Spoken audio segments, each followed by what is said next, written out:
Bonjour à tous et bienvenue sur ma chaîne. Aujourd'hui je vais vous présenter le bracelet charge HR de Fitbit.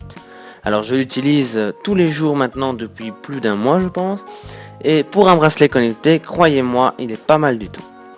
Personnellement je l'ai commandé sur le site de MediaMarkt et j'ai reçu le paquet très rapidement. Le lendemain ou le surlendemain, je sais plus trop.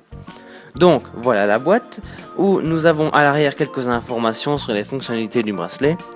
Alors vous pouvez constater bien sûr que la boîte est très difficile à ouvrir.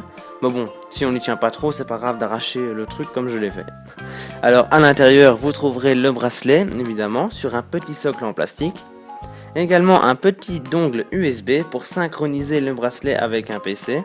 On ne sait pas synchroniser le bracelet directement avec le Bluetooth intégré dans le PC. Non, il faut absolument le petit dongle USB. Alors vous trouverez également dans la boîte le petit câble USB pour recharger le bracelet. Donc voici le bracelet maintenant en fonctionnement. Dès qu'on le porte à son poignet, on se rend compte que le bracelet est très léger et confortable. Il n'est pas du tout encombrant comme certains de ses concurrents. On peut faire défiler les informations sur le petit écran OLED en tapotant 2 fois sur le bracelet.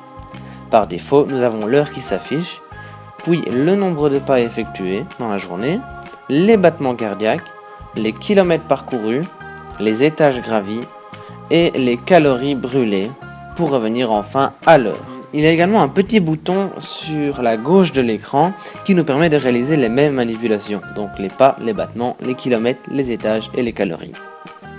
Alors, un petit plus sympathique est que d'un simple mouvement comme celui-ci, l'heure s'affiche.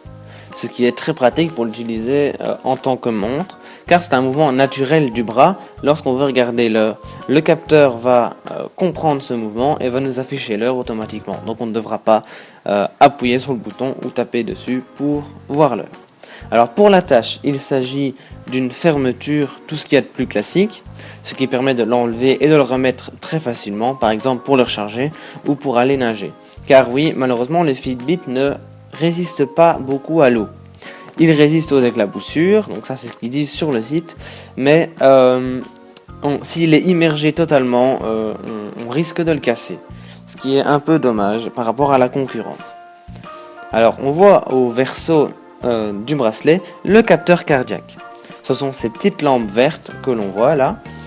Alors c'est ceci qui va faire la différence entre le modèle du bracelet Fitbit et le modèle juste en dessous qui ne possède pas de capteur. Donc en fait c'est à cause de ces petites lampes LED qui vont fonctionner en permanence que la batterie du bracelet ne tiendra que 4 à 5 jours, tandis que la version sans capteur pourra elle tenir jusqu'à 10 jours d'utilisation sur une seule recharge.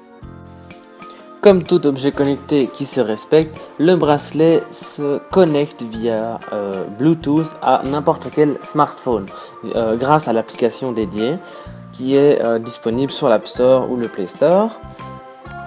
Grâce à cette application, on a accès à un grand nombre de fonctionnalités qu'il n'y a pas sur le petit écran, comme par exemple l'analyse du sommeil ou même les défis entre amis. Mais tout ça va être expliqué dans une autre vidéo que je vous invite à aller voir. Je vais maintenant parler du gros problème de ce bracelet, car oui, il faut bien un défaut, c'est l'écran. Comme vous pouvez le voir, après un mois d'utilisation, l'écran est déjà tout griffé. Pour plus d'infos, je vous invite à aller directement sur le site de Fitbit pour voir toutes les caractéristiques et mieux faire votre choix. Sur ce, je vous remercie d'avoir suivi ma vidéo et n'oubliez pas de mettre un petit pouce vert si elle vous a plu.